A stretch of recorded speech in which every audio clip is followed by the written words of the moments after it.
banjo. Yes, sir. Yeah, le banjo. Oh, better show. Yeah, le banjo. Okay, no more, Yeah, le banjo. Why go?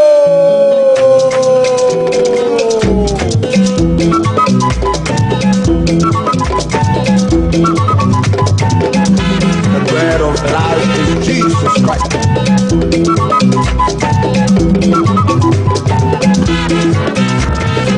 Abolo, hey, wala bolo Jesus. Inkabolo, hey, wala bolo Jesus. Wachamele ye mana, yengale no ni amebo. Abolo ni chengwe ni bane ko ni wa ye ko ni wa yishi.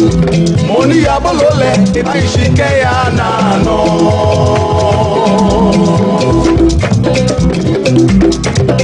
Wachamele ye mana, yengale no ni amebo. Abolo ni chengwe ni bane ko ni wa ye ko ni wa yishi.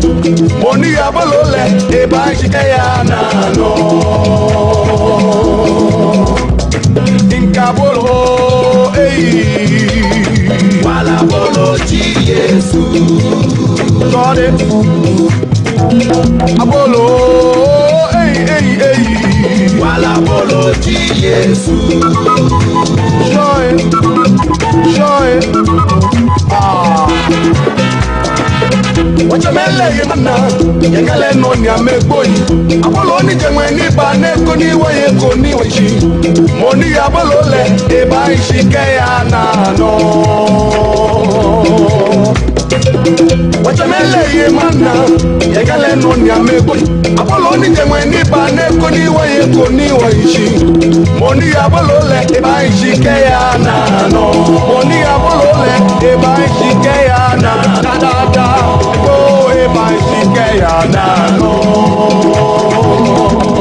Hey, I want me no me.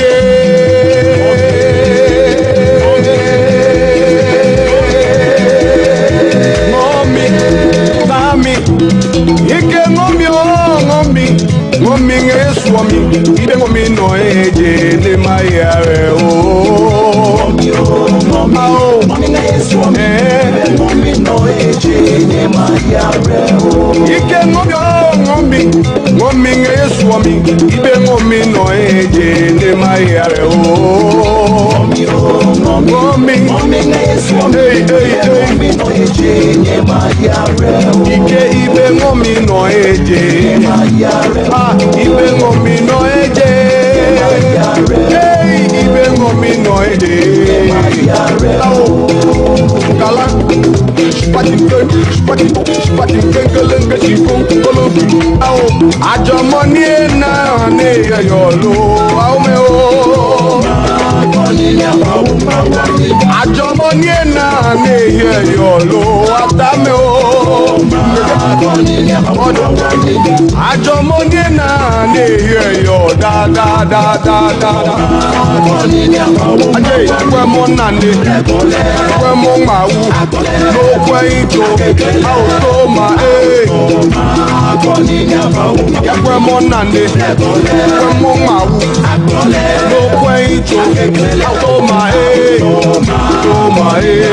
mawa mkwe. Atwadi. Woman.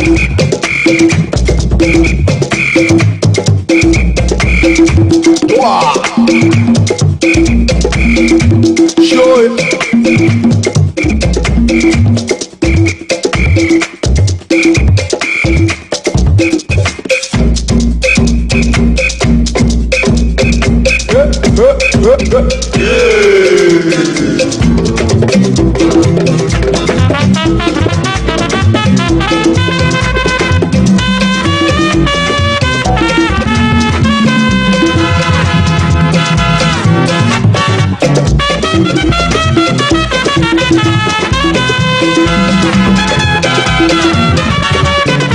Manya nyuma se ko ni kela nyemyo Onigela nyemyo. Ike omanye nwose konigela nyewo so binese. Onigela nyewo. Manye nwose konigela nyemyo. Wow, God is good, man. God is good. Did you see Joe Mettel's cheekbones in that video? This is how far we've come. Did you see his cheekbones? Charlie, there's always hope. That's great. I mean, that was a serious throwback. I never knew he sang, he was part of Soul Winners. Until I saw the man's face. This is the first time I'm seeing the video. Oh, Cav. Man, Joe Mettel. You're a bit behind Fantastic. them. The music is great. It is. I love the cheekbones. Throwback Thursday. I'm also going to throw my throwback picture on. Oh, last week I shared one on Facebook. Mine is Nice. like when I was like 8. Nah. Yeah, so I'm going to Oh, nice. 8 years old. Were you wearing socks? Well, I had a face like this. The hair wasn't on my face like this, like back then, like yesterday. Yeah, Clean I went to my face. barber and I just got tired of the beard. You And one day you I just- I just got tired. So I'm like, take it. And the guy keeps. You joined the and beard he was shaving in levels. So he would shave. I said, boss, is this okay? I said, is the hair on your Take it face? off. Take it off. You go on, and I'm still seeing stubble. I said, what is your problem? Is it your beard? Mama, take the damn thing off. Is it your beard? Is it your beard? I'm not sure you do. So I'm enjoying this. And if you're not enjoying it too, you might. It's my face. Really? Yeah, you're looking great. Thank I understand you. in the Ashanti region, the royals bury their dead on Thursdays. That's what I hear. And I haven't consulted any cultural expert, but I'm thinking, well, Asasiya is, you know, Thursday. and so maybe they're taking you back to go and meet Asasiya To be on Thursday. that's a good Yeah, analysis. that's my actually. analysis. If you know more than me, please let me know. It's hashtag GTV Breakfast. We are celebrating Ashanti Cultural Week. So we've been doing this since Monday, and we're learning a lot on the show. We've got our man in the Ashanti region who will be going to the home of Kente this morning to give us what's happening. He'll be at Ejura roundabout as well. And there's a lot more. This show is brought to you by kind courtesy of Awi Purified Drinking Water, Shoot Acrylic Paint, Adoko Next Level Energy Drink, Caveman, and Savida Bonre Smoke Kente. Hub, as well as Savida Bonre Kente, are responsible for making us look this great. And of course, Rich Cultural styled Valerie and myself so expertly this morning. We've been waking up with them these days. So we are here, they are here. Hashtag Duku Gang. Forehead gang. So good morning to you and welcome to Breakfast on GTV. A while back we spoke to the General Secretary of the International Youth Fellowship. Today we'll be speaking to the founder himself. Founder himself. Yes. Okay, all right. So everything about the youth and what we can learn from examples from across our borders, we are looking into that. Of course, we'll have a sit down between CAF and the gentleman to look into what's happening in the newspapers, what's happening around the country that's been captured in the newspapers. Yes. You don't want to miss that. Indeed. But we'll also consider what's happening beyond our shores because there's a crisis in Ethiopia and it's dominating headlines. We'll look at that in our social media trends. Okay, we throw the ball or the microphone over to Valerie, who it looks like she just stepped out of Malaysia. I know, right? Oh, man. I'm feeling regal vibes. And I Well, like it. you be regal already. People are all regal. I This know, is just right? extra. We like it. Yes, yes. We are representing the Ashantis yes, one this time, weekend. one So, At the pleasure of the Asante Hene. Your yes, lipstick and is yes. your lipstick is matching your It's cloth. too much. No, it's more. This is how Yeah, you like- properly mourn. Minus the other Go stuff. ahead, man. So, you know, we are celebrating the Ashanti Cultural Week this week, and so we've been keeping an eye and rushing hour from parts of the Ashanti region. Today, we are going to be rushing hour. That's what we're going to be looking at traffic updates and what's happening with traffic around the Ejura intersection. And then also, we'll be keeping an eye. My beautiful Kente, is it Bonre Kente? This is Bonre Kente because it's from Savida Bonre. But we are going to keep an eye from Bonre. We are going to be looking at the weaving of cloth, how the name came about, and everything Bonre. We are going to be learning a lot today. So that's what to look out for on my side. And then later on the lifestyle segment, I will be going to the theaters. Do you want to come with me? Yes, Yeah? I do. I do want to come with you. So what are your fond memories of the theaters? How early did you go to the theaters? Now we have, I think, just a few, like 5 big ones in Accra. private ones actually, but Alright. we don't have one that's owned. So are we talking theatre stage plays or theatre? No, actually we're Stage going plays. to theatre stage plays and theatre in general. Okay. We're going to look at the whole theatrical in Ghana. I love Uncle White. So Yes. you'll usually see. And your guests, her guests, will keep them under wraps. You'll be so pleasantly surprised to see who Valerie will be talking with. Pleasant surprise. Just in the headlines, so Madina MP is in the headlines. What has happened with him? Abuboya is in the headlines. Stroke. How many people are getting stroke these days in Ghana? You need to check that out. And then Koforidwa and we don't want to put that together, but in the news, that is what it is, and we have to report the news. So that's coming up on the headlines. But Maybe they all need alternative dispute resolution, Okay. which is another topic we'll be handling on the breakfast table this morning. So what cases go to ADR and when are cases referred for the service? We'll be looking into that. We want to make sure that you understand why there's an agenda to make the court system friendly, and so the introduction of ADR is going to play a key role in making that happen. But we'll start with our... Yeah, from our wisdom nugget comes from, not Ashanti region, but from Dr. Kofi Osei Kusi. He says, dream big, but start small. Morning. It's so exciting to see you again on the breakfast show and again on the wisdom nugget for your day. A nugget a day keeps the problems away. Hey, today we're talking about dream big but start small. There's a question I normally ask young people when I get to speak to young people and ask them, have you ever seen someone who was arrested for dreaming big before?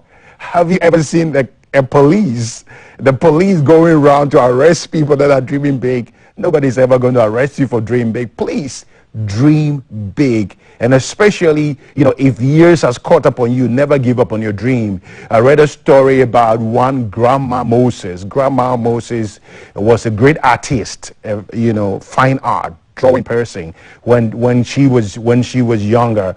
And, she had great dreams initially, but she gave up on it. Eventually, she got married, had children and grandchildren, and spent all her life, working and helping her family until she was way beyond retirement, in her 80s, and had little to do. Her grandchildren are all grown up and everything.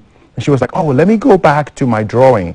Her face painting in the U.S. earned her over $1 million. Never give up on your dream.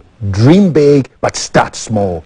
Many people have big dreams. The problem is where they start from. It's not about, the bigness of the dream. It's about where and how you start. You don't build a tower from the top. You build it from the bottom up. And so if you have a big dream, be humble enough to start serving. There are people that get a job into a bank, for instance, into a financial institution, for instance, and their dream is to be the CEO. And guess what? They want to start from the position of a director. Please, directorship is not number one. Directorship is not a place to start from. If you get your first foot in there, and I've seen people rise up to the top many times like that. Get your first foot in there, maybe as a cleaner. You get your first foot in there, maybe as a national service person. You get your first foot in there, maybe as a secretary. You get your first foot in there as a receptionist. Don't belittle that position. Dream big, but start small. When you start in that little position, work extremely hard.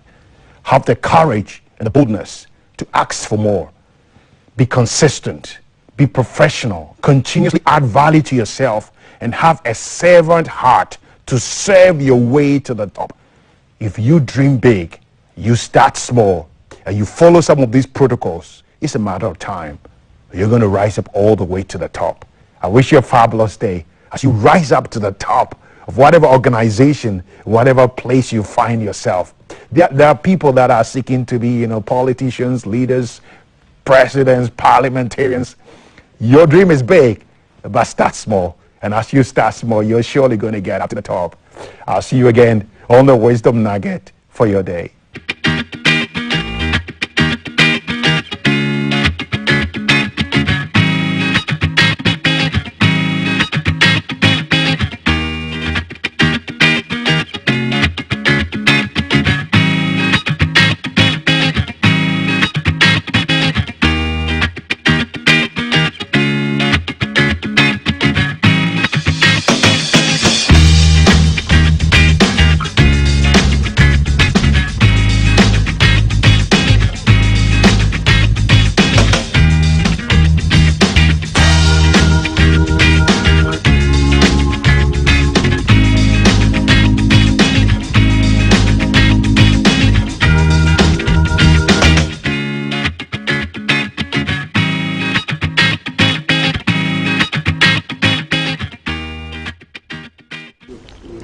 Thanks for staying with us. You're watching Breakfast on GTV, made possible by Awake Mineral Water, Shield Acrylic Paint, and Adonko Next Level Energy Drink. We are also proud to be associated with Caveman Watches and also Savida Bonre Kente for our lovely pieces of cloth this week as we celebrate Ashanti Cultural Week at the invitation of the Asantehene Utumfo Nana Utrinkwa. We are also proud to be associated with Lufat anti-malarial medicine, suspension for kids, and tablets for adults. Later, we'll be partnered by Airtel Tigo to bring you the Yellow Couch memories and moments with Valerie and her surprise guest who will be looking at what's happening at the theatre. For now, we are monitoring what's trending across social media platforms, and there is a crisis brewing in Ethiopia. It's been brewing for a while. Now it appears that it is spilling over. We are hearing that the rebel forces from the Tigray region are making territorial gains in the country, and people have already started fleeing. We're also hearing that a state of emergency has been declared, and it's to be in effect for 6 months.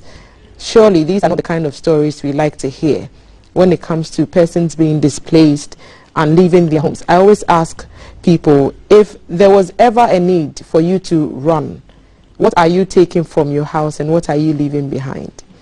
And if you are able to answer that, then you know exactly what persons in that situation may be facing. Do you take your school certificates with you, your household? What are you taking? What are you leaving behind? So quite disturbing scenes we are seeing from Ethiopia. 2 days ago, the Prime Minister actually asked their citizens to take up arms if they need be to defend themselves against the rebels.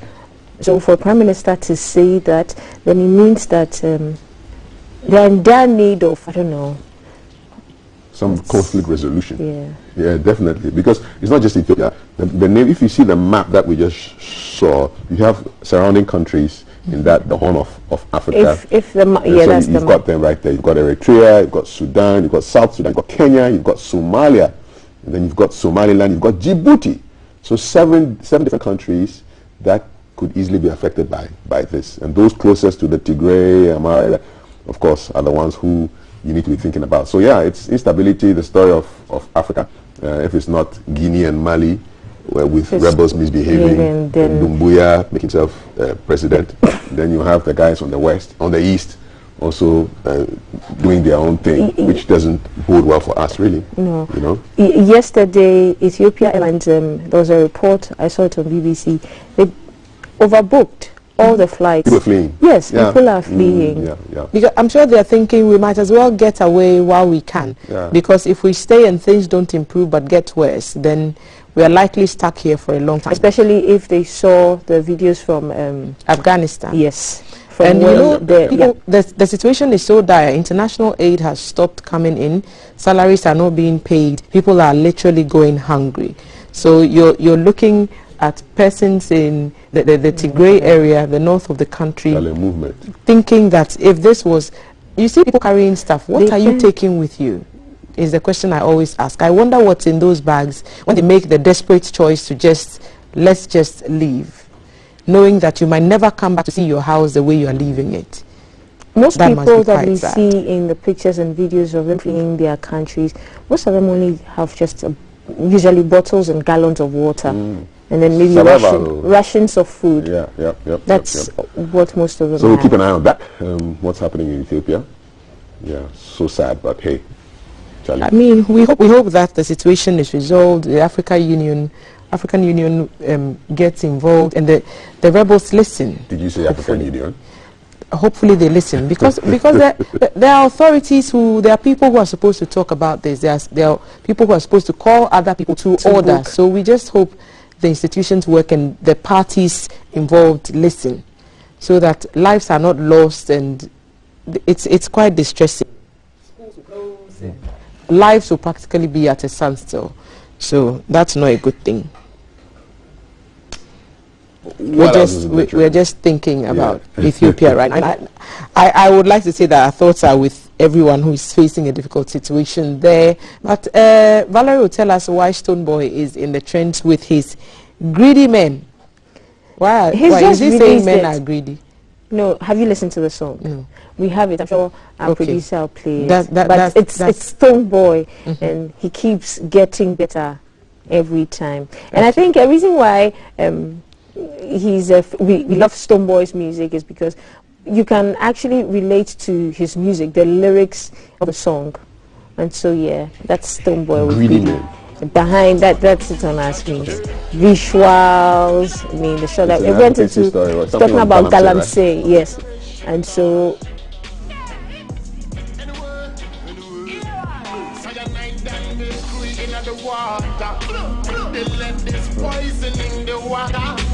the farmlands are chemicalized and I don't know what to do. Yeah, and this is because of illegal mining.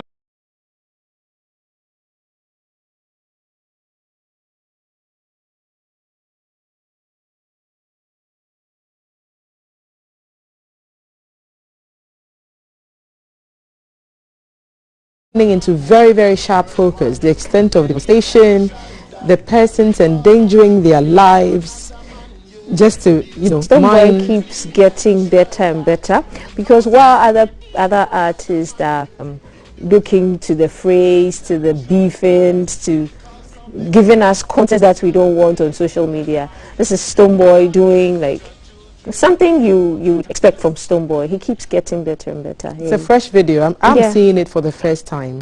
And the shades are plenty. Yeah, that's what I'm saying. Lots of the messages to everybody hidden in plain sight. If you look at some of the inscriptions, everybody on the inside. So that's Stone Boy for you. I mean, that's good, because when it comes to say and what it's costing us, he mentioned the figures declining, and then other places we don't want to see increases. I thought Suit and Tie had really turned my gut, but Greedy Men is on another level. Livingston Satekla, a true patriot and wearing his voice on matters of national interest. So that's from Eric. South Sudan is just 10 years old. So impactful music from Stone Boy is what we are seeing. The voice of the people. One God. And that's from Stone Boy's keeps getting verified Twitter account. Did you talking of One God, I just realized that the IGP's initials are God. Stone Boy was with the IGP at a point. Akufu Dampare. So he's also another One God. The Accra God. Oh, we are just joking and playing with words. Just until the police vehicles drive into GBC. It's not an arrestable offense. What? Until the police vehicles drive into Greedy Man, that's fantastic. Yeah, directed by Yao Skyface. Great video. Lots of messages. Definitely worth listening, and I'm sure we'll play it again. I'm sure we will. Today's throwback, maybe tomorrow, I guess. But it's great. Great stuff. I love it. Yesterday, talk to us about action. Football. I didn't watch any of the games. Because Barca was not playing? No, not because Barca was not playing. I had engagements elsewhere. Okay. So I'm also catching up on the results like hopefully everyone else is. And we'll get some of them displaying on the screens pretty shortly. But I've heard some interesting comments about what happened last night. So Milan Porto drew 1-0. Madrid beat Shakhtar 2-1. Manchester City, it was a battered Bruges. 4-1. Leipzig, Paris Saint-Germain 2-2. Yeah, they conceded the last-minute penalty. They were winning 2-1. They conceded the last-minute penalty and it became 2-2. So that caused Manchester City to leapfrog them, and now Manchester City is leading that group. So they came back to win the game. No. Yeah, Manchester City won. And the draw that Paris had at Leipzig caused Manchester City to leapfrog Paris. They're in the same group.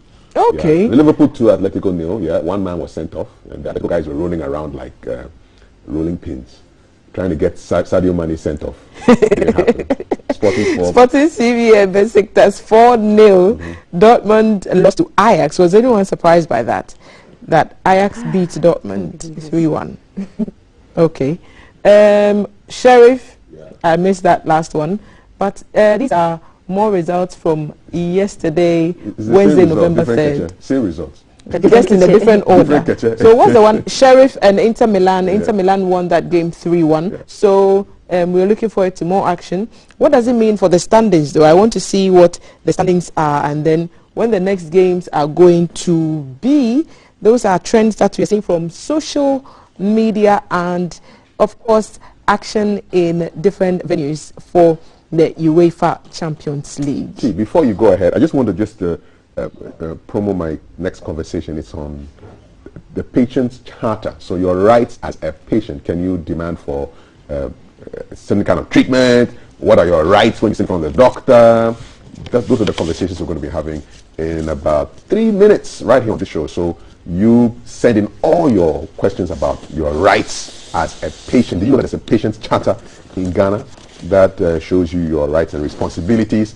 That's a conversation I'm having with Dr. Eden Ashinyo in a couple of minutes. So you want to be part of that conversation. Stick and stay. No. We are sticking and staying. It's not. Right. There's no guide here. But yesterday our cheesy quiz was live and piping hot, as someone would say.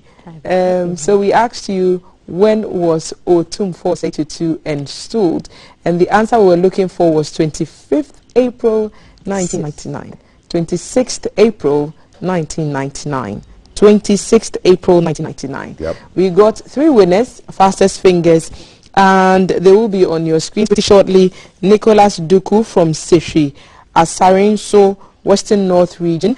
Yaya Abdullahi from Atonso Kumasi, and also Ata Berima Chirichie from Tema Community 5.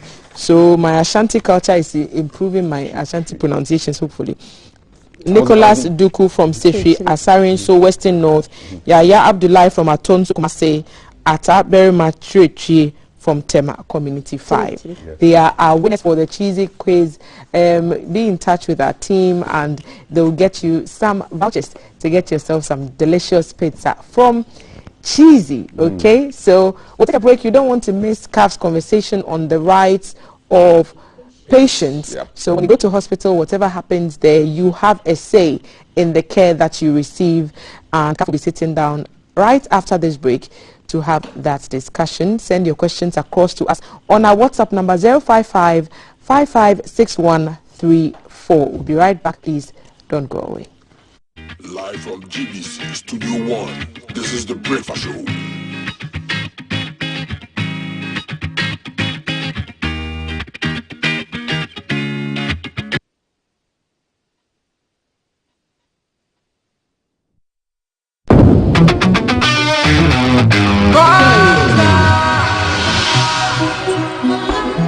And they call me Eugene. Oh yeah, yeah.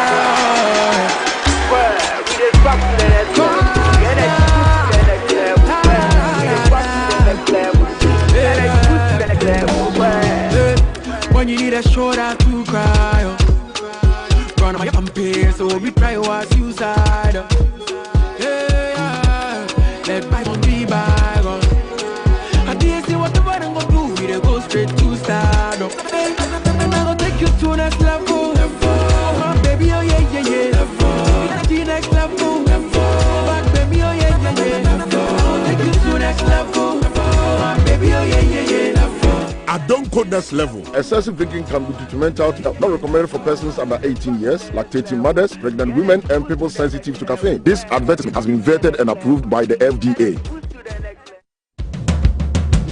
Looking to pamper yourself and family these coming holidays with leisure trip to Dubai? Well, Adansi Travels, your leading travel agency in Ghana, got you covered with their mouth-watering offers to Dubai this festive period. Join Adansi to Dubai on either 21st to 28th December or 27th December to 3rd January for an unforgettable lifetime experience. Get the chance to experience the amazing city of Dubai skyline, the dune bashing at the desert safari, the private cruise at Dubai Marina, or the Discover the child in you at Laguna Water Park. This package with a starting price of 9,500 Ghana cedis covers your flight, hotel, visa, tours, travel insurance, COVID tests, and a day trip to Dubai Expo to celebrate with millions of people from over 190 countries. Call us on 0556 310 404 or 0595 500 817 or visit www.adancitravels.com to book your package. Adansi Travels, few lives. I am 7 years old. Beep, beep, beep. I am 4 years old.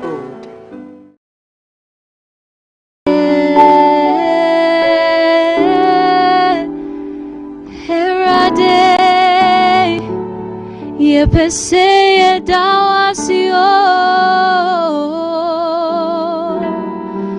eja ye kutuo nyamiye esese ye dawa sio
More Did You Know is for you right here on hashtag GTV Breakfast. I'm loving it, and I hope you are too. Hope you had a good night full of good dreams.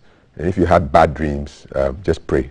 Okay, I hear that works. Okay, and some of the headlines, some charges have been filed against the Medina MP. What are they? When does he come to court?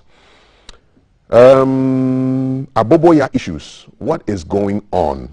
And how many stroke cases has Ghana recorded in the last year, you'd be shocked to find out, Koforidua Jubilee Park, what are we smokers doing there? All that news will be in the headlines. But for now, we're going to do some health, and it's brought to you by Lufat Tablet and Suspension, Product of the Year at the Ghana Farmer Awards 2021. What are your rights and responsibilities as a patient? My guests will let you know right after this. Good morning.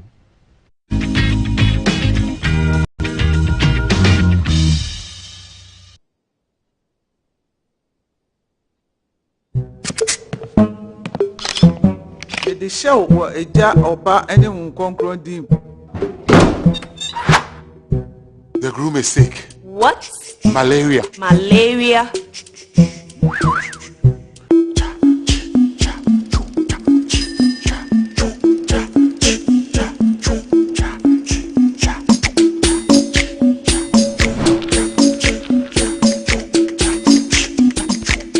Lufat. Lufat.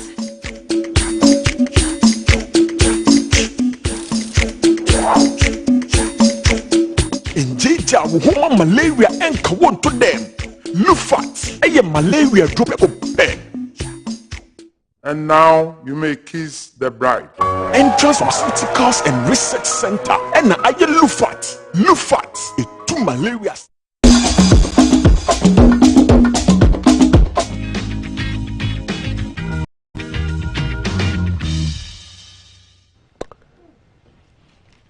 Welcome to the show. We're talking patients' rights. Have you heard of something called the Patient's Charter?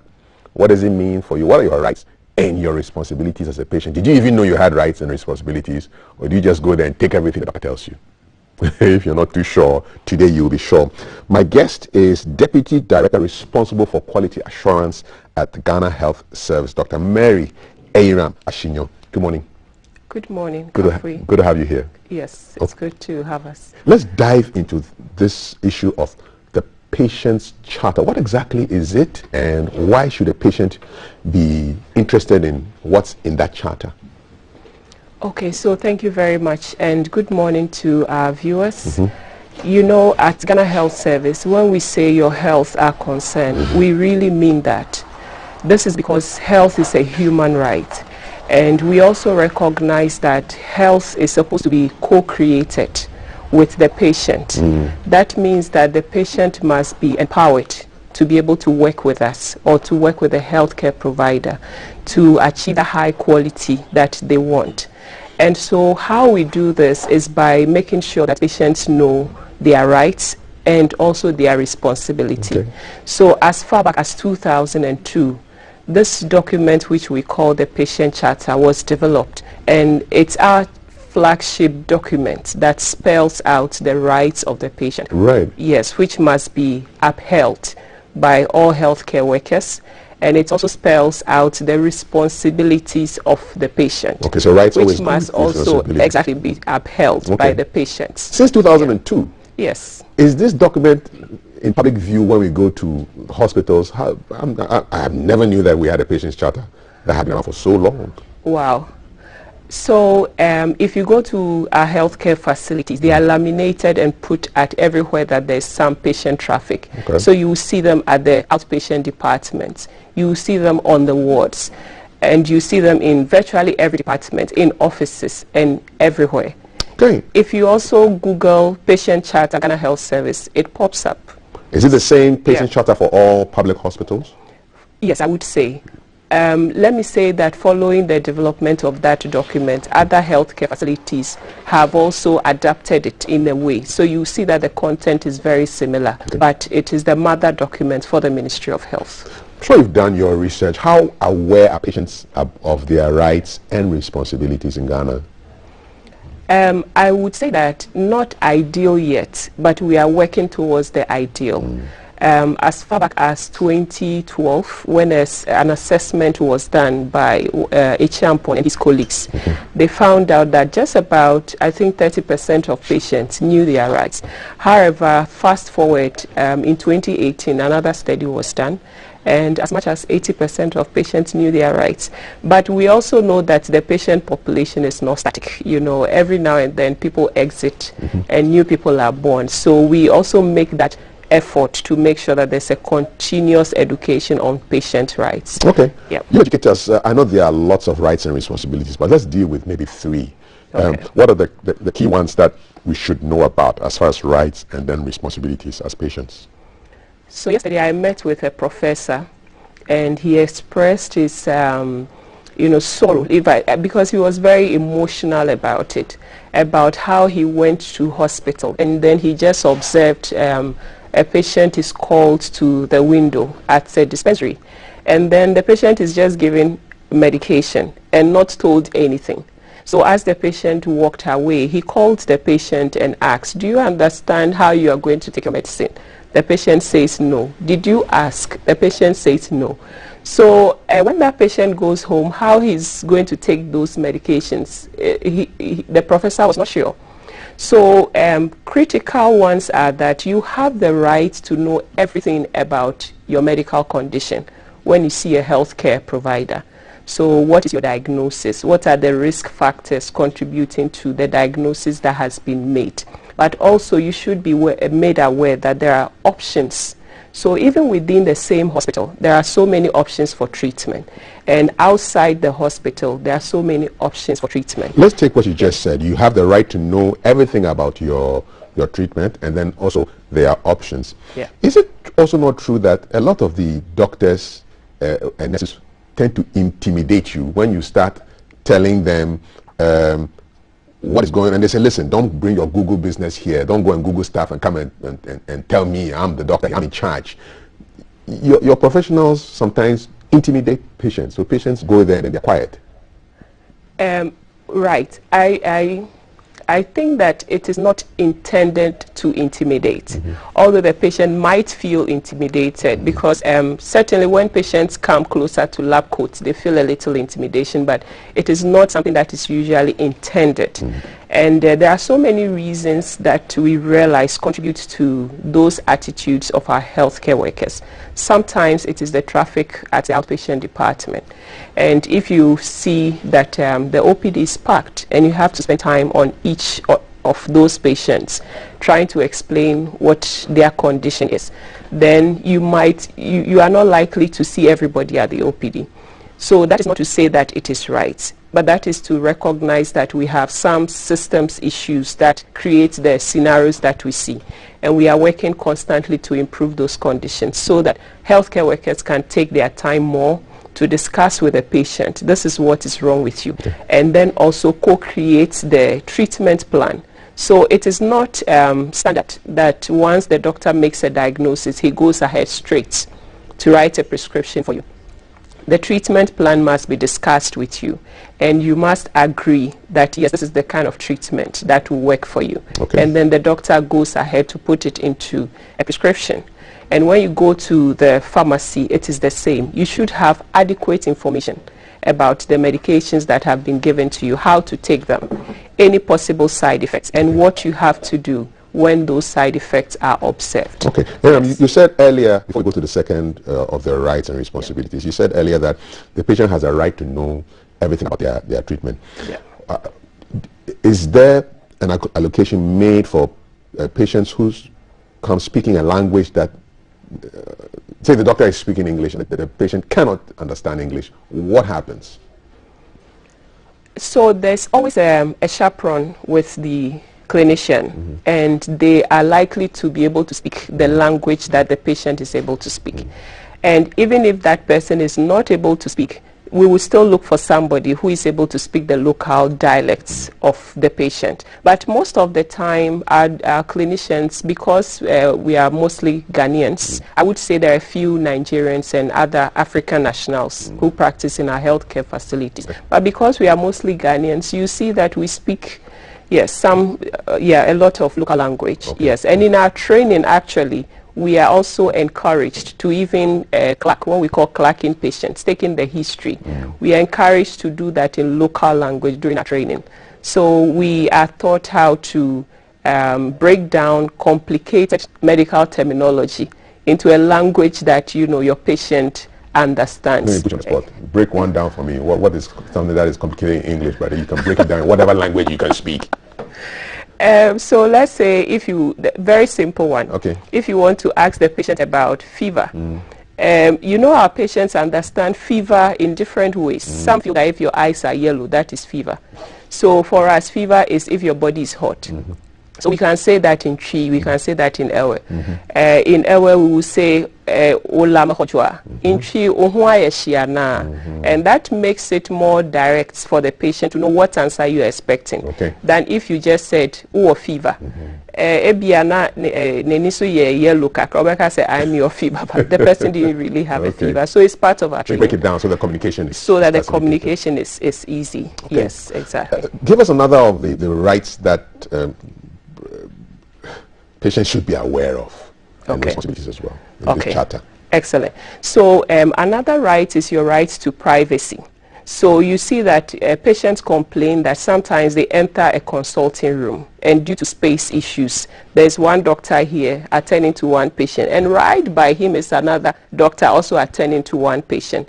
But you have the right to be given care in that environment where your privacy is protected. Okay, so what should I say in that situation? If I'm on the bed and there's another person there, what do I do? What do I say? You can tell your doctor that you don't feel that you have that privacy that you need, and that is acceptable. Yes. So linked closely to privacy is confidentiality. The doctor is not supposed to let every person in the hospital know what is wrong with you, except that if that information sharing is important for your well-being. So maybe if there are another group of doctors that your clinician wants to discuss your information with, so that they can advise on treatment plan, that is acceptable. But otherwise, your information is supposed to be highly confidential. So recently in the news, Funny Face, the entertainer, was sent to the psychiatric hospital. And then some broadcaster came and gave us a diagnosis of bipolar disorder. Was Funny Face's rights trampled upon in that situation? Because it didn't come from a doctor. I would say yes. His permission should be sought. And because I don't know whether his permission was sought. And when it's a celebrity, usually the life of a celebrity is in the public. So that's, I'm not sure it's the doctor who disclosed that information. So that's a different domain. But between the healthcare worker and the patient, your information is supposed to be confidential. Yes, unless you consent that somebody else, maybe a family member of yours, should be told, then yes, we'll go ahead to do that.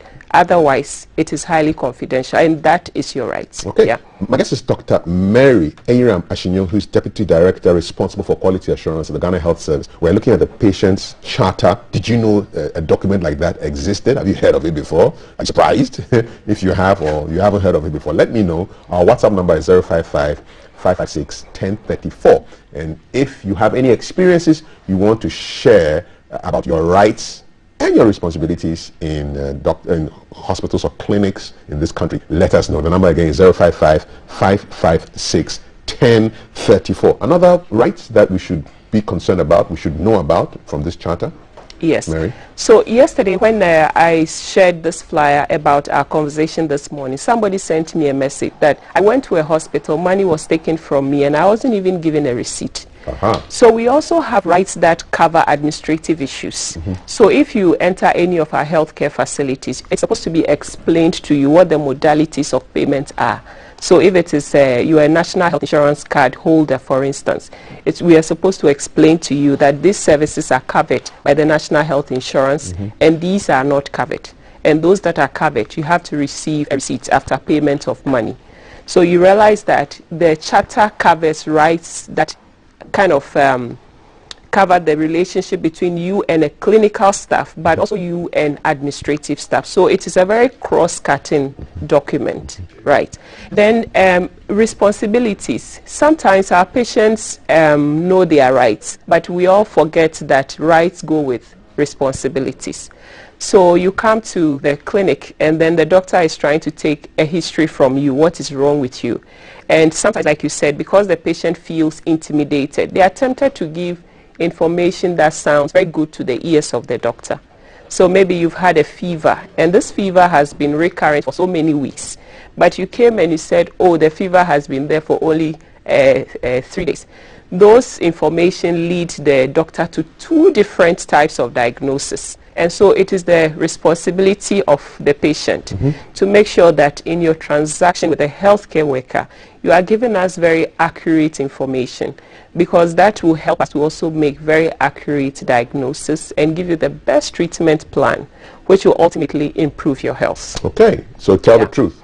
Tell the truth. Don't hide anything. Don't hide anything. Let's go back to the confidentiality bit. So assume there's a couple, but it's only maybe the man has gone to see the doctor and he's giving this information to the doctor. Can the doctor give that information to the wife if the wife asks for it? So I would say that some of these rights are not always straightforward. Some are issues that we can sort out right at that point. Others sometimes go into medical, legal realms. Again, as a patient, your information is not supposed to be given to your spouse just because the person is your spouse. Exactly. It's supposed to be discussed with you. And sometimes, why wouldn't we encourage the patient himself or herself, if they are of sound mind, to rather disclose the information to their spouse? So those are very tricky issues that sometimes, depending on the context and the circumstances, can go into medical legal realms. Okay, question here. Good morning, excellent show. Thank you very much. We like the props. Please, can you ask the doctor to expand on the right of choice with regards to a healthcare plan? Okay. Yes. So when you have given your information to the doctor, sometimes the treatment for a particular condition can be medical up to a point, and then we might need to introduce a surgical intervention. Sometimes even in our healthcare facilities there are herbal remedies. We have started introducing those in most of our healthcare facilities. Yes. So all these are options that the doctor has to discuss with you to see which one is more compatible with your lifestyle. And then for the two of you to make that decision. Sometimes even in terms of a simple medication that would be given, we have to discuss with you whether we have a regimen that you have to take morning and evening. We have one that you have to take morning, afternoon and evening, depending on your work schedule, which one works for you. So all those fine details are things we have to discuss with the patient. We are not just supposed to just write because we feel that is the best. So the patient must be involved in that discussion. However, the patient must be guided, because remember that the doctor is also a professional who has learned about your condition. So we shouldn't come be doing too known to you guys. With Google research in our heads. Well, that is a responsibility, you know, so it is okay. But the doctor is supposed to guide you and give you enough information that will also help you to make a good choice. So Mary, it's a partnership. You are friendly. Oh. Some of the doctors are just on your face and who are you? You're friendly. You know, I always say that the attitude of our healthcare workers is a reflection of our attitude in the general population. You know, if you go to countries where the culture of the general population is different, you see that in the healthcare facilities, attitude is also different. So a little bit of culture also comes into play, particularly if you enter the consulting room and you see a well-experienced doctor, you know, elderly male, and you are a young, maybe secondary school. I mean, there's a power play. Exactly. That is very human. But we try as much as possible to educate our healthcare workers so that we can really tolerate our patients and partner with them very strongly. Okay, Mary. Another question here. Can you talk briefly about the part of the charter which says the patient is entitled to alternatives? Yes. Okay. So yes. So alternatives in a particular facility, there would be several alternatives to treatment. Outside that facility also, there are other alternatives to treatment. So maybe that treatment that you really need is not available in this particular hospital, but the healthcare worker might be hesitant to let you know that in the higher healthcare facilities, this service is available. But it is your right for that information to be given to you, that in this hospital, this is a district hospital, we don't provide such services, but if we refer you to a regional hospital, you can have access to this particular package of services. All right. So that is your right. Okay. Mary, let's go to Tamale briefly before we end.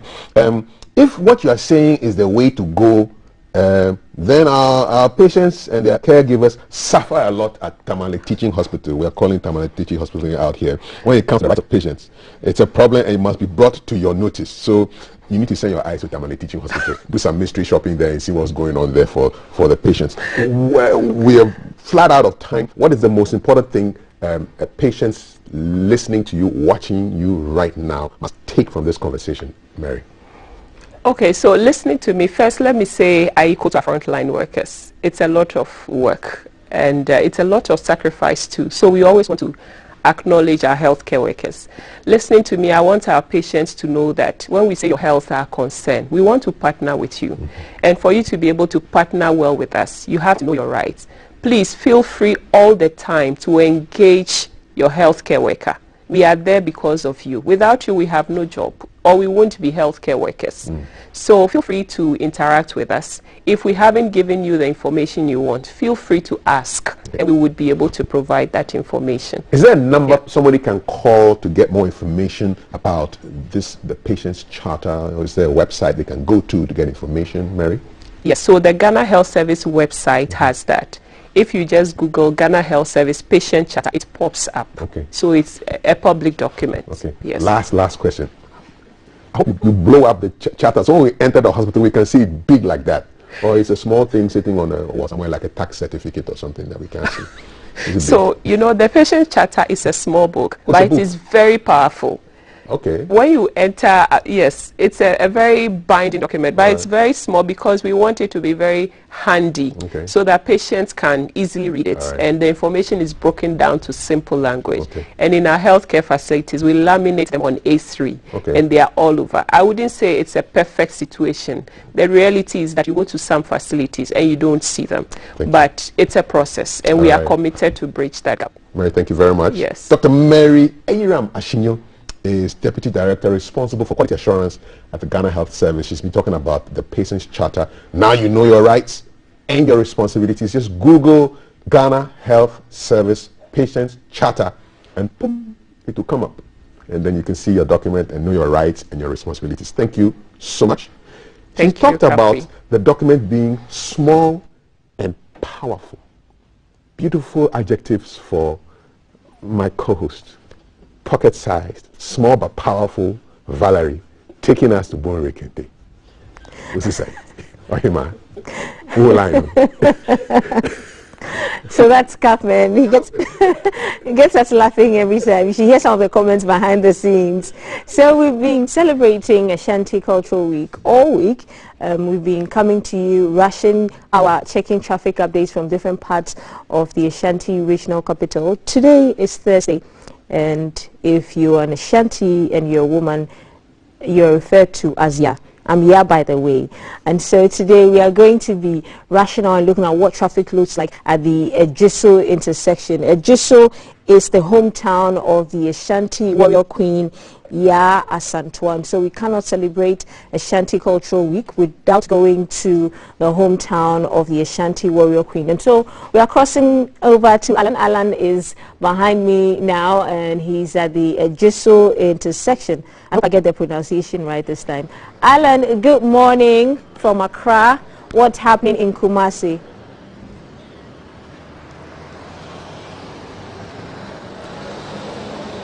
Hello, good morning Valerie and good morning from the Ashanti region. As you mentioned, we're right at the Ya Asantewa's hometown and at the intersection Ejiso. This particular intersection carries or has four traffic points. coming in from Accra and Kumasi as the major highway. Beyond that, you have other diversions of these intersections which will lead you to other places. Indeed, we cannot celebrate Ashanti Culture Week without stepping foot at the hometown of the Ashanti warrior queen, Ya Asantewaa. Ejisu is really very proud of Ya Asantewaa, and everything about Ejisu is Ya Asantewaa. Ya Asantewaa is everything about Ejisu. Let's look at traffic situation as it is this morning from this part of town.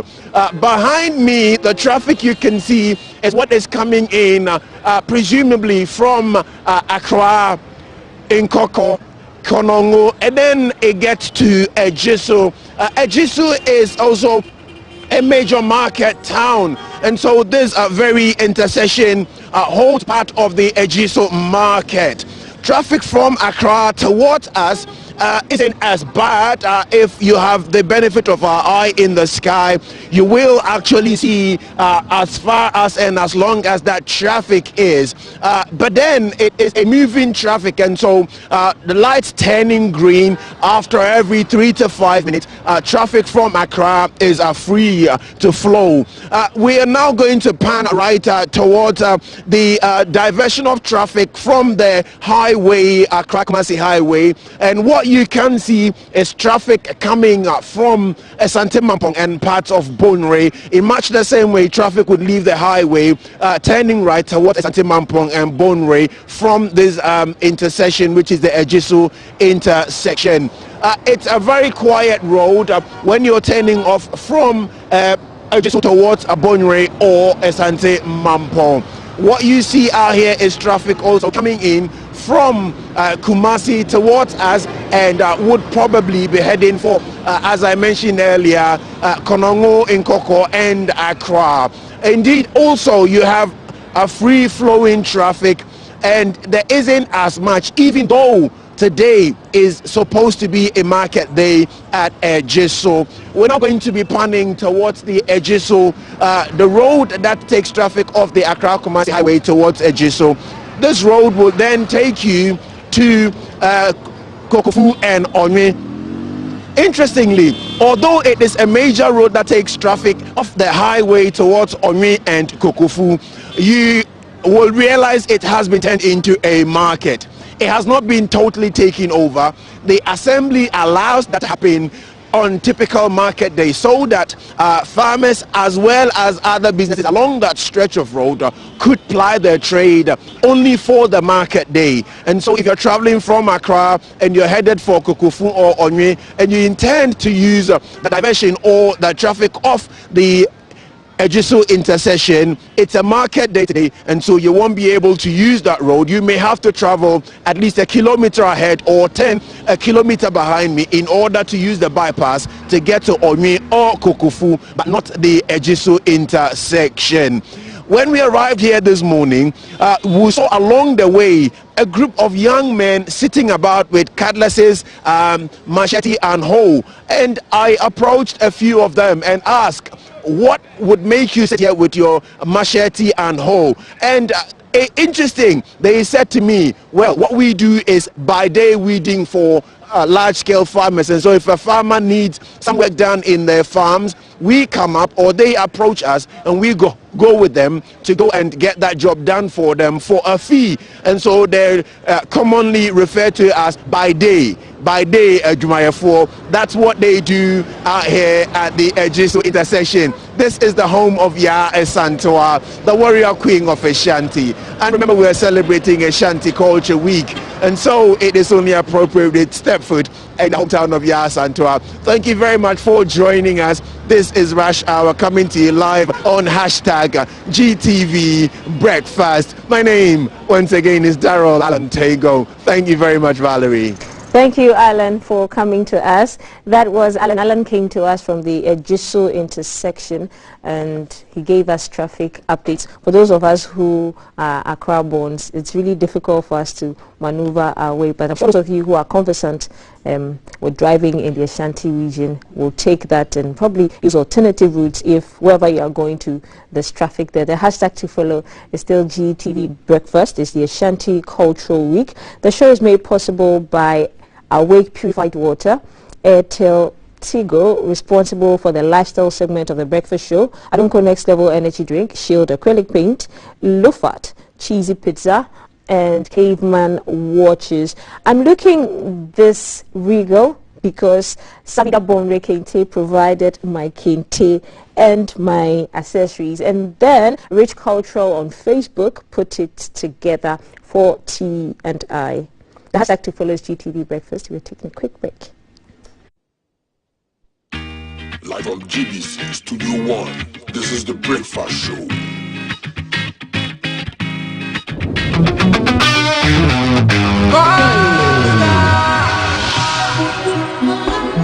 And they call me UJ.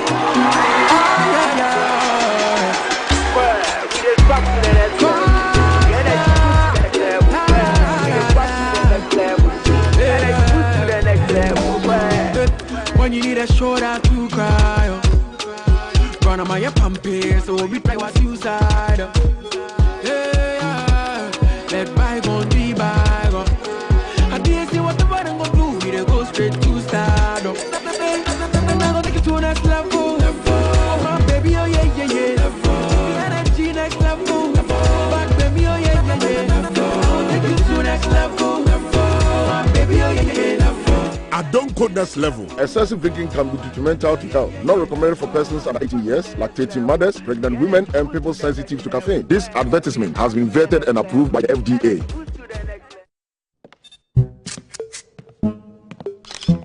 The show was a jar oba anyone concrete dim. The groom is sick. What? Malaria. Malaria.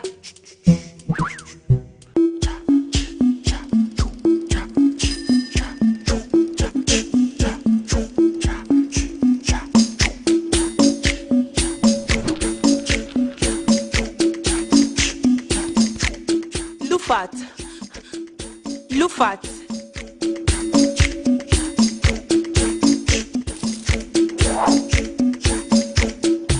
In Jija, woman malaria and come to them. Lufat, a malaria drop a cup. And now you may kiss the bride. Entrance Pharmaceuticals and Research Center. And I Lufat. Lufat, a two malaria sententem. FDA, Ashesa, a Jadi Katoi Ajatums. Looking to pamper yourself and family these coming holidays with leisure trip to Dubai? Well, Adansi Travels, your leading travel agency in Ghana, got you covered with their mouth-watering offers to Dubai this festive period. Join Adansi to Dubai on either 21st to 28th December or 27th December to 3rd January for an unforgettable lifetime experience. Get the chance to experience the amazing city of Dubai skyline, the dune bashing at the desert safari, the private cruise at Dubai Marina, or discover the child you at Laguna Water Park. This package with a starting price of 9,500 Ghana cedis covers your flight, hotel, visa, tours, travel insurance, COVID test, and a day trip to Dubai Expo to celebrate with millions of people from over 190 countries. Call us on 0556 310 404 or 0595 500 817 or visit www.adansitravels.com to book your package. Adansi Travels, fuel life's beauty.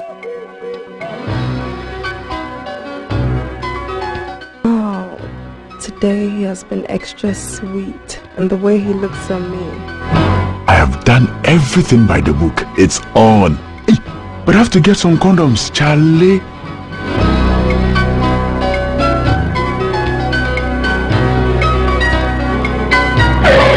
Using a condom will protect you and your partner from HIV, STIs, and unplanned pregnancy. Condoms are an effective way for protection against HIV infection. Don't take risks. Use a condom every time.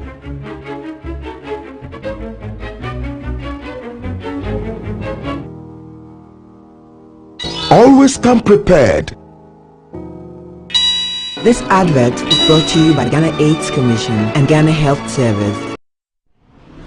Please, I've not killed anyone. I just do galamsey. Your Honor, since the accused has been in the dock for a while, please permit me to serve him some water to drink. You promised to give me water. This water is coming from the gutter. It will make me... That is it. Due to the galamsey activities of the accused and his cohorts, they have polluted all our water bodies. See, this water is coming from our taps. They have destroyed all our forests, and above all, the activities are killing people. Mr. Eja, you have been found guilty of indulging in galamsey. And since you don't want to mention the names of your bosses, you have been sentenced to 25 years in prison. This is my judgment. Please, I will talk. Mr. Francis is bad. Mr. Martin is bad. Mr. Owusu. Please, Your Honor. Please.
to me no last summer babu. So mama tahi ya mentenko. Me no wanna ma one jinko. Says Rwana say as go. What it? Watiko, Wate, Wanje, Rasta Gela, Shade, Esho Tampe, who movement, who sweetness, who niceness, rather Wakasa, if you fancy, in the walk, in the movement, go, in the movement.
Music with memories of Castro the Destroyer, who this year was declared dead.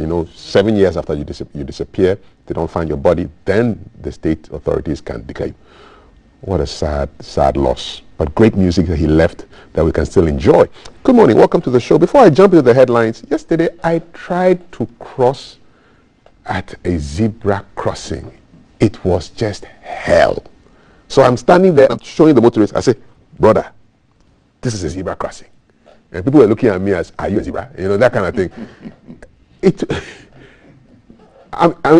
If you have a death wish, I think that the best way to dispatch yourself into the next world is to just go stand on it, try to cross a zebra crossing. And I asked my question, why do Ghanaian motorists, why don't they stop at zebra crossings? I mean, most of them just do not stop. And I put it on Facebook. They say the most pathetic scene is the one in front of Accra Psychiatric Hospital. Indeed, the patients are healthier than most drivers, says Ifwa Pra. Rude Fire says the saddest thing is that when students or kids standing and waiting to cross the road, you have drivers who are responsible parents who do not even stop for them, and they just go like that. Yakoba Atiasi says, in their minds, are you a zebra? Why should I stop for you? It's amazing. Ghanaian motorists are trying in this regards. I swear, don't try that zebra crossing stuff in Nigeria, especially in Abuja and Lagos, if you want to return home with your legs, says Arigbede Ulushola. And last comment, this is from King Ayewobo Awukukbojo. Good question. Most of them do not even understand the road signs. Those that do not even acknowledge them. Listen, it's just... In some countries you go, you step on a zebra crossing and the vehicles just stop. It's almost like magic. I was in France some time ago and it was like, Charlie, wow, what did I do? Because in Ghana you don't do that, You actually beg them, Happy to have you here on the show. This is the headlines. My guest speaks for the National Chief Imam. It's always a delight to have him on the show to speak on issues that are very germane to national affairs, and it's a pleasure to always have here with me Sheikh Aramiao Shaibu. Salam alaikum. Alaikum salam wa rahmatullahi wa barakatuh. Fantastic. Good to have you here. Nice. How are you doing? I'm doing very well. Awesome. Thank God. Awesome. Alhamdulillah. Alhamdulillah. Fantastic. You are doing it like you are just in the spirit. Good to have you. We are diving into the stories. There are big stories here. There's one big one in the Daily Graphic, and it has to do with a man who has been in the news for a while, the MP for Medina, Francis Xavier Susu. Police have tried to invite him over for a chat, and he has evaded them so far. And the latest we have is that the police have filed some charges against the Member of Parliament, and I'm sure there will be responses from Parliament with this. So I'll give you a couple of details. Ghana Police has filed criminal summons against the NDC Member of Parliament for Medina, Mr. Francis Xavier Susu. He's been charged for unlawfully blocking a public road and the destruction of public property. after he joined his constituents of Ayimensa, Damfa, and Otinibi stretch of the La Nkwantanang Medina municipality in a demonstration of the poor roads in the area on the 25th of October 2021. And so the ACP, Kwesi Fori, said Mr. Soso would be arraigned on the 8th of November. And so the police also talked about Inspector Daniel Agbavo, a police officer providing personal protection to Mr. Soso, who has also been interdicted for driving into a crowd on that same day after an attempted arrest of the MP. Meanwhile, the speaker is saying attempts to arrest the Medina MP offend our constitution. So there seems to be a back and forth there, and I guess when we go to court, there shall be progress on that issue. What do you make of what's going on, Sheikh, with the MP and the police? Let me begin by greeting our viewers this morning and to thank you also for the opportunity. Thank you. The one I speak for is a believer in public order. And one of the things that destroys public order, even in the work of those who do the enforcement, is impunity. Now, order is part of our public discipline. And no nation makes progress, no nation makes meaningful progress on the foundation of indiscipline. There can be no beauty to any nation. Indeed, through impunity and disorder, the accomplishments of years past, centuries of accomplishment will be destroyed quickly through an act of indiscipline. And that is why, as a society, as a nation, we should all be part of any attempt to bring order. I appreciate the gentleman's effort to want to associate with the concern of the local community. In other words, there's no crime in raising issue about the state of our nation, any dimension of our nation, including our roads. But the way it should be done in such a way that we are within the confines of law. And indeed, also understanding the provisions of the Constitution that mandates you or gives you the right to do things, and also understanding also the limitations, And so therefore, our Constitution should not be viewed selectively and pick just one out without relating it to other provisions of our Constitution. And so now, there's an issue of trying to even understand the application of the Article 117 and 118, as to whether the functionality of it, we're even not trying to understand the functionality. If you say that it's supposed to grant immunity to a parliamentarian, as and when he either is in parliament or on his way to the parliament, or from the parliament going to execute another parliamentary function, in which case even town hall meeting, for example, is extended to mean in terms of functionality for it is an issue. You see, but there is now a problem of a confrontation between the makers of the law and the enforcers of the law. Parliament, police. I mean, and why should we come to this point? And you see, when we are in a country and you think you have power, I will not make mention of a name, but there came a time when somebody, a very powerful person in a political party, was in an event. The police came. I mean, we want you. Is it an invitation or an arrest? So it's an invitation. And he came and said, okay, just get into the car. He said, no, I will not get into the car. Okay, I will walk. Yeah, so bravely. I mean, walk. So to the police station. To the police station. The important thing is that he gave himself to it. When you go there, then you are treated with all the humane treatment and respectability. But once you refuse on the back of your understanding of the immunity granted to you, in fact, even if the parliament grants you immunity, you must respect the police as public officers and enforcers of law and go and explain your position. Probably in understanding it, they will retreat you. But as it is now we are now compelling, and is now being compelled to appear, and then the court now will give its interpretation. And the interpretation is going to include as to where do we draw the line or define the confines of the functionability of the work of the parliamentarian? So, for example, if you are a lawmaker and you offend the law and you happen to be your mom's, for example, funeral, can we treat that one, for example, as part of the work of the parliament?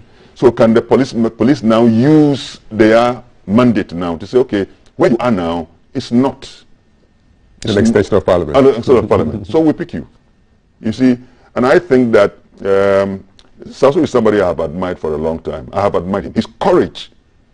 You know, he picked up an issue. He was even dismissed by the law council. Yes, suspended but for a while. later, when they have gone into it, and I think that I give him a thumb up for that as a young person who is.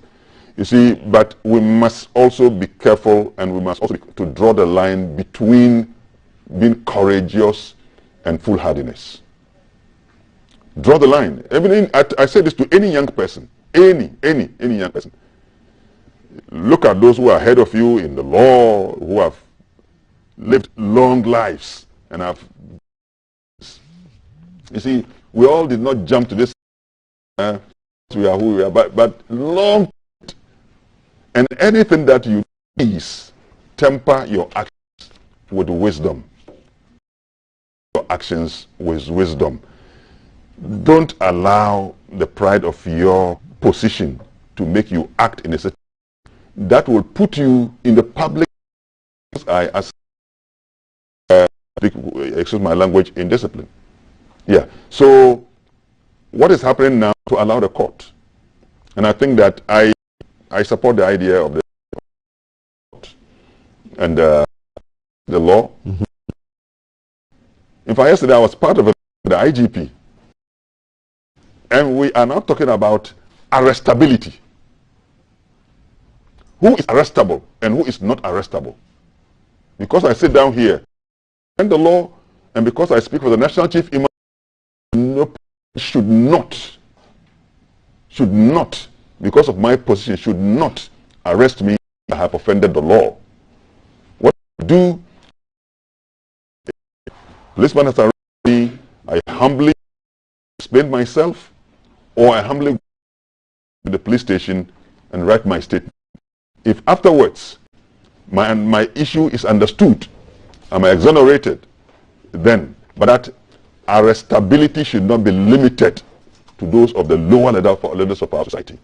And lawmakers now should make a see. You see, the IGP, then the way he's coming now, he needs our support. Look, he needs our support. We should not leave him alone. IGP has spoken. I don't want to flatter him. No. If he's a human being, if he goes wrong, we'll talk about him. But as for now, I have listened to him. And I appreciate the depth of his wisdom. I have given a certain expression to his sincerity to want to bring about change. And he's academically strong. He knows the law. He's a doctor. I have listened to, academicians when they speak, you can tell. But an academician who also has a deep sense of God, and he will not make 10 statements without making a reference to the Bible, and he uses appropriately. And he has a deep sense of what brings meaningful development to society. So now he is even talking to us about what society will leave for the generation behind us. He's not even talking about now. And that's the way that's my spirit. I'm also now moving towards 70 years. I don't want to mention the date. You don't look it. You see, so I'm conscious about the society I leave behind me, in my family.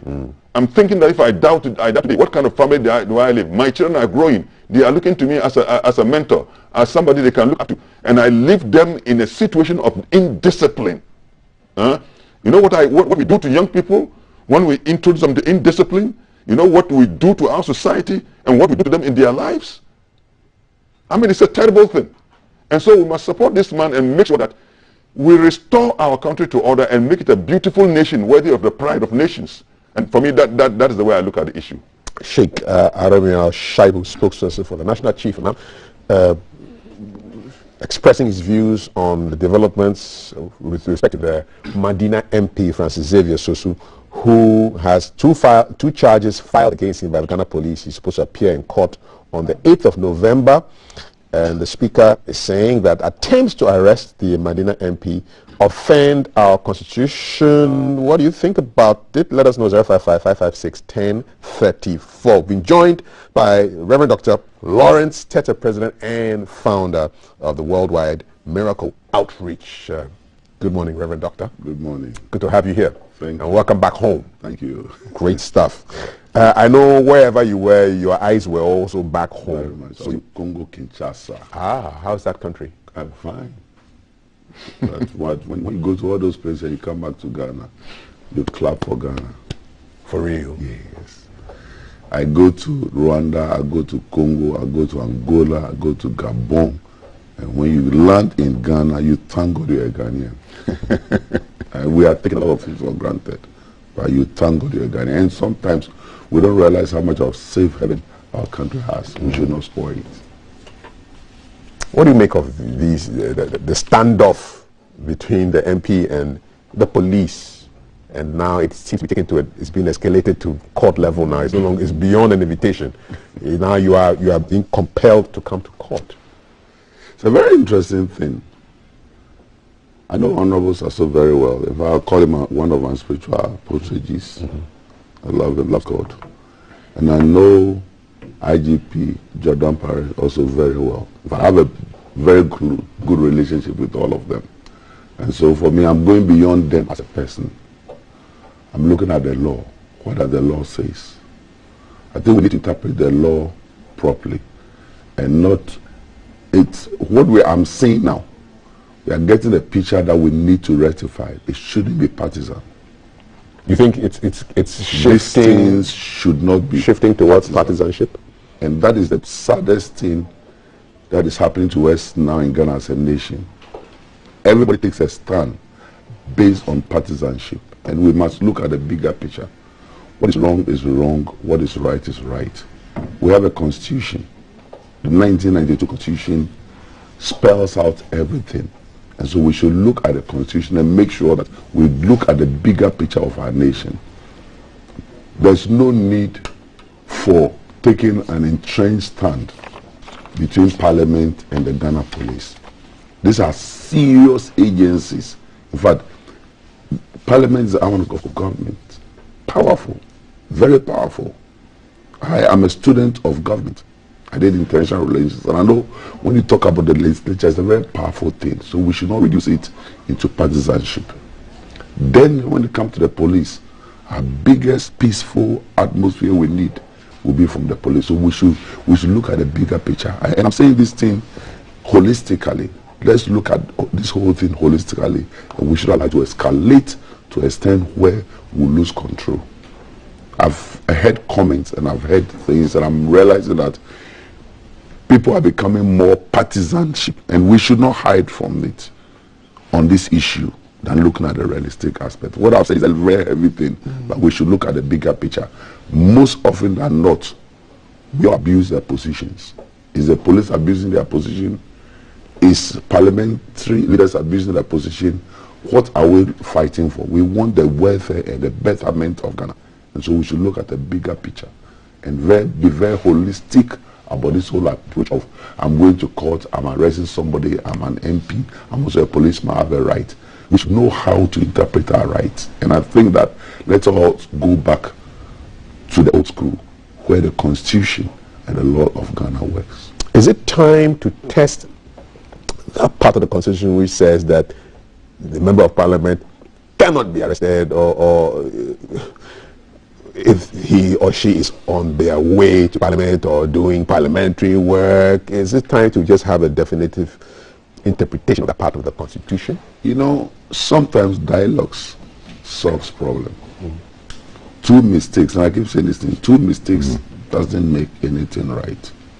There's still a way we could have handled this thing without letting it escalate to the extent it's happening. We are wasting our energy and time on this discussion that could have been avoided. In so many ways, it could have been avoided. And we all know there's a way the police would have handled this that it would have avoided. There's a way Parliament would have handled this that it would have been avoided. And you can agree with me that we don't need this. There's so much to do for the Ghana police. There's so much to do for Parliament. And for us to reduce ourselves to this, I think we should know better as a nation. Mark from Spintex is wondering whether, after you have both spoken, we know you as religious men. People are not going to give you political badges. Are you afraid of being tainted politically? In fact, I have suffered this, and I continue to suffer it. There were times I have been told I'm an NDC. In fact, for those who follow me very well, would be fair, there were a period when I was known, I was associated with NDC, and perceptually, maybe perception. Then MPP comes to power, and because of where I belong to, where the work that I do, I've also been in the media as a social commentator. I've been asked about issues. I've expressed my views. When it doesn't go for Party A, then you are labeled. If it doesn't go for Party B, and there are issues that I have spoken on, and I think that we should not, you see, this labeling is one of the means by which we are caged, and the few voices of wisdom and decency that remain in the public domain are compelled to keep silent. Any society that succeeds in shutting up those who are called upon to bring sanity in society, shut them up, that society is doomed to suffer some long-term destruction.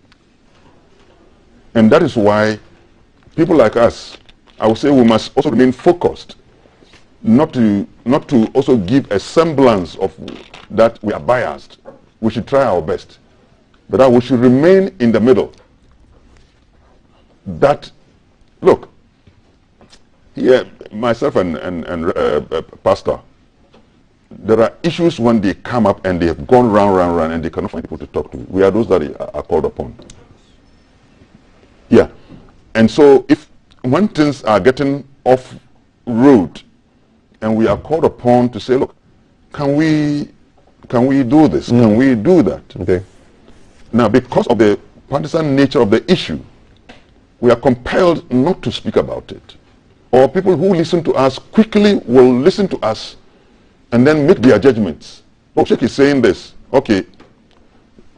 Xavier Sasu is an NDC MP. So once he has said this, then he's in support of. But we are not looking at this gentleman as an NDC MP, but we are looking at him as an MP. Yes. So you're elevating the discussion. Yes. Okay. All right. On the issue of not looking at him as an NDC MP, but an MP, I do have on the line right now a spokesperson for Francis Xavier Susu, MP for Medina, Abubakar Abdul Hamid. Salam alaikum, my brother. Good morning. Wa alaikum salam. Good morning, Kafui. Yes, sir. How are you doing? Well, I'm great, and I trust you are well too. Yeah, alhamdulillah, I'm fine. I'm fine. So we're looking at the news, and today's graphic, page 17, police filed 2 charges against the person for whom you speak to appear in court November 8th. What is Mr. Susu's demeanor, reaction to this development? Thank you very much, and thank you for having me. I think that Mr. Susu is actually surprised that the police administration is taking this path, especially when the Speaker of Parliament has clearly communicated to the police administration the reason why Mr. Susu cannot be served with any court processes. Because he has made it clear that Mr. Susu is on a parliamentary assignment, on a national assignment, and by the dictate of Article 117 and 118 of the Constitution, unlawful for anyone to even attempt to serve him. And so, Mr. Susu is very confident that the leadership of Parliament will handle this matter, to bring it to a conclusive end. And then also, it's worthy to note that Mr. Susu, or lawyer Francis Xavier Susu, has not been served with any court summons. So he is actually hopeful that Parliament, the leadership of Parliament, will handle this matter in the best way it is supposed to be handled. He has to be found before he can be served. Where is he? Well, he is on a national assignment, and patents have to be through the police administration. And as you say, I know for sure that the police administration know the whereabouts of Thur and I can tell you on authority that they have not served him, contrary to what the DPP is saying. So we are actually at a loss as to why the DPP will peddle that falsehood. What manner of national assignment is Mr. Soso on? The Speaker of Parliament has communicated that through the police administration, and I have not been given that clearance to disclose the manner of assignment he has communicated that he has given them letters, given them certificate of attendance. That is proof that he is on an assignment. They know the content of that letter, and so it is a communication between the Speaker's office and the police administration. Where is he? He is on a national assignment, and his whereabouts, the Speaker of Parliament has duly communicated that to the top hierarchy or to the police administration. Is he aware of the charges that the police have filed, namely unlawfully blocking a public road and destroying public property? Well, his office only heard of those charges and supposed sermons on the radio, and as the law actually does not state that people are supposed to be served court sermons on radio or on TV. There are laid down procedures that the police must use to serve him, and if they follow it and serve him appropriately, the leadership of Parliament will take it up, because this is a matter that is now between the leadership of Parliament and the police administration, and attempts to misinform the public this way is not going to do the police administration any good. I think that they need to stop disrespecting the office of the Speaker of Parliament, and they need to stop disrespecting Parliament as an arm of government, and then they need to stop disrespecting the people of Ghana with this needless wild goose chase that they are on. So does he reject the charges? Of course, he rejects the charges because we started the demonstration with the police, right from Otinidi through Adotem and Kuiman, and then we ended with the police at Ayimensa. At no point in time was any public property destroyed, and the police did not pick anyone on the charges of destruction of public property, but the police was with the MP. And so if the MP destroyed any public property, the police has not mentioned any property that has been destroyed. And so the action of the police only be triggered when a crime is committed. And per the dictates of the Public Order Act 1994, even when you look at even when public property is destroyed, it is the duty of the police to get the organizers or the people who destroyed that property to pay for the destruction. Right. It is only the people are not able or they refuse to pay for the destruction that they are taken to court and charged. And right now, as we speak, we don't know what public property was destroyed. The police have not gotten anyone. The police personnel who were there know exactly that the MP did not destroy any public property. Right. And if anything of that will happen, what is the cost involved? This can be settled. This is not an issue that can go to court. It is very shameful that we will take this part. That points to the fact that the police is only engaging in politics instead of concentrating on fighting crime. How is the police engaging in politics, Abubakar? Yes, the police is engaging in politics by engaging on this wild goose chase. They're forgetting what is important at the moment. The roads that we are talking about are still in a deplorable state, and they are getting worse and worse, and people are suffering. The contractor has refused up until now to come to the road to continue work. The contractor is still not at post. He is going to be paid 11 million Ghana cedis of our tax money to fix that road. A road he was supposed to start last year and finish middle of this year. He has still not come to site, and government is not bothered about that. Okay. And the police are using that road too. And if there is an armed robbery case or incident happening in Dampa right now. By the time the police will send their team there, the people would have been robbed and killed or something. Abubakar, let's not speculate as to what may or may not happen. What has happened is that the police have filed 2 charges against the person for whom you speak. Are you expecting the charges to be taken to Parliament since Mr. Sosu is on national assignment? Yes, the sermons have been taken to Parliament, and the Speaker of Parliament has written back to the police and explained to them why he cannot allow them to serve the MP. Okay. But still, the police administration comes on radio and TV and then peddle falsehood that they served him. They wrote to Parliament that the Speaker of Parliament should allow them to serve the Honourable Member of Parliament, and he rejected that. He wrote back to them and explained to them. Right, Abubakar, we do not have much time. I need to wrap this conversation up very shortly, but what is your expectation from the police now? What do you expect the police to do? Well, I don't, we are not going to tell the police how to do their work. We expect that the police will respect the Speaker of Parliament, will respect the office of the Speaker of Parliament, and then... Does that include withdrawing the charges? Is that your expectation? Yes, that is what I think they should do. It is in their best interest and in the best interest of the government for them to stop wasting everyone's time and go and withdraw all these charges. Finally, if the police do not withdraw the charges, and the charges demand that your Mr. Sosu appears in court on the 8th of November, will Mr. Sosu appear in court on the 8th of November?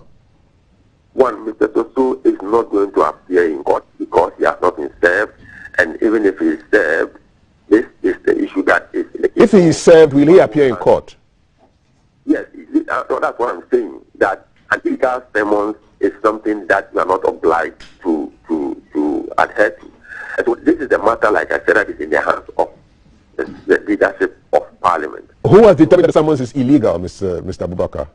Well, the Speaker of Parliament has communicated that to the police administration, that this is an improper way. It is unlawful for them to try to serve him this way. And if they are so bent on using the court, Mr. Sosu is also ready. He has said that he will use legal processes to restrain the police from continuing to infringe on his rights as a member of Parliament. All right, Abubakar Abdul Hamid speaks for Francis Xavier Sosu, MP for Medina. Thank you very much. Have a good day. Just your brief comments on the gentleman. Dr. Teta. I think I'm coming back to where Sheikh finished off. That this issue of us being gagged into political boxes is unfair.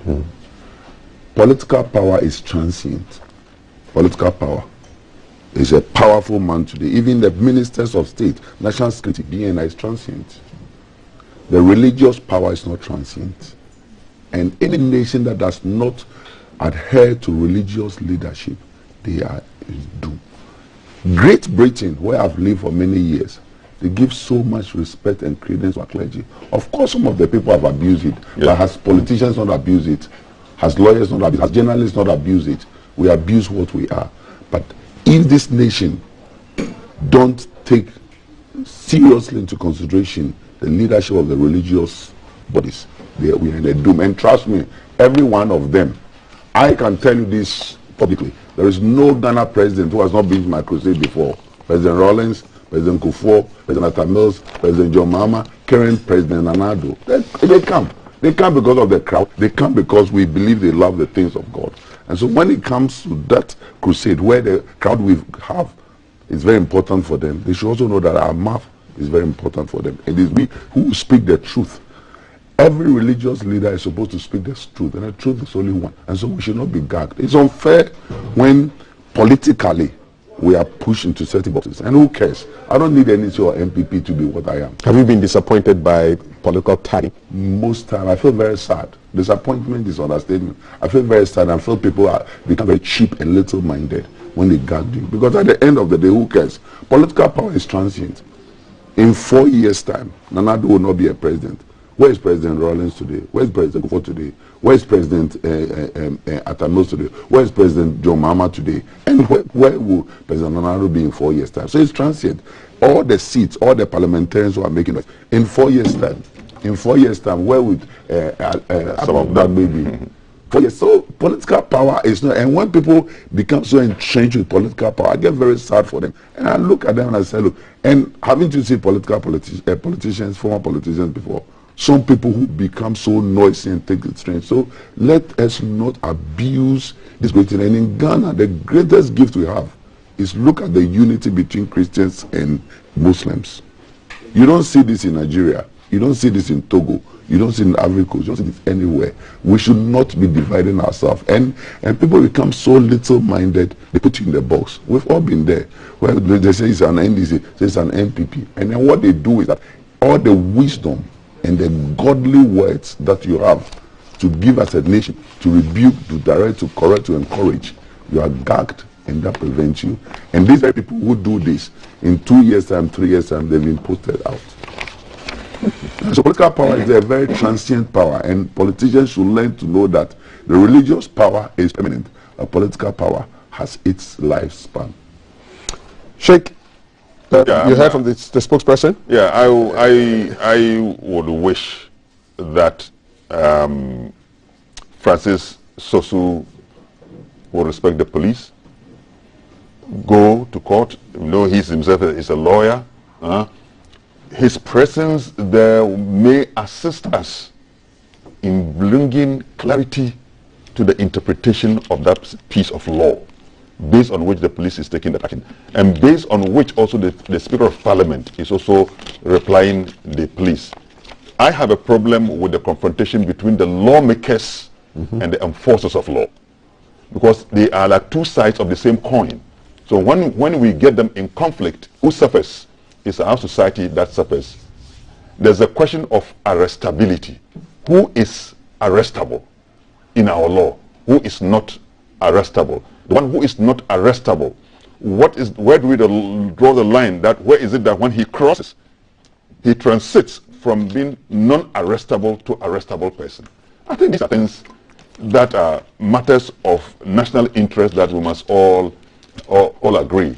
If you fail to respect the police, we as a society, we suffer. And I have of late expressed my view of an emerging trend, what I said, the police vulnerability. The vulnerability of the police. If the police, which is supposed to be the enforcement of law, and they need certain toughness to enforce the law, but they become vulnerable, sometimes even to public brutality, and no more respect for them. When we suffer, where do we go to? When there's impunity and people are breaking the law, where do we go to? So let's lift up this discussion, and I like the point you make, never to make this one partisan. We are looking at this issue as a member of parliament. We care less about whether he's an MP for MPP, MP for NDC. No, that is not our concern. A certain MP has acted in a certain way, and law enforcers want to take their action. Speaker of Parliament, who is Right Honourable Speaker of Parliament, has also. So where do we bring them all together? The final arbiter, in my view, is the court. To say, look, police, what you did is wrong. Or, Honourable MP, what you did is wrong. Or, Right Honourable Speaker of Parliament, according to the law, you also went beyond your bounds. And so we are, this is our verdict. And when we do, it settles it finally. It does indeed. Yeah.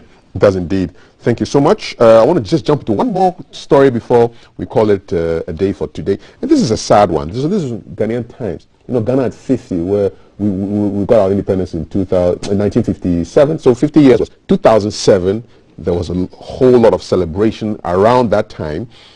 Buildings were put up to commemorate Ghana's Golden Jubilee. Today's Ghanaian Times talks about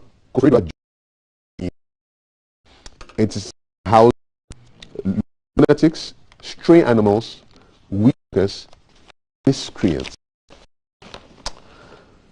So the Kufuor Jubilee Park was thousands of Ghana cedis, deplorable state by authorities. It was built in 2007 as one of several others in some regional capitals.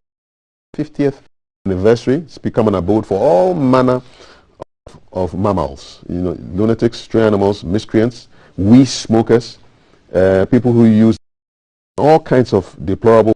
And this, Dr. Tete, is an abject fear of the city authorities. There's no way you can describe it otherwise. This is so sad. There is a very big we have as a nation, the culture of maintenance. We don't maintain things. Look at the way our schools are being maintained. Look at the way our hospitals are being handled.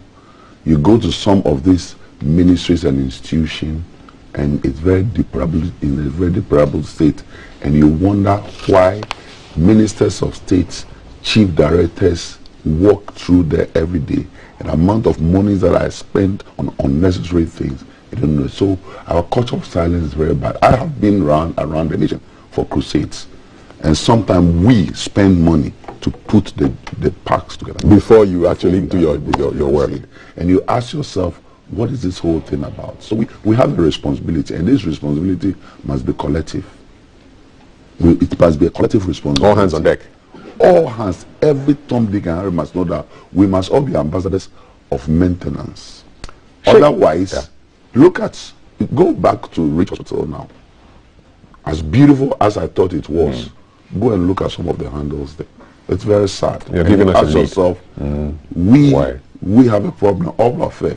I come here at GBC, where you beautify only this place, and look at how messed up GBC is.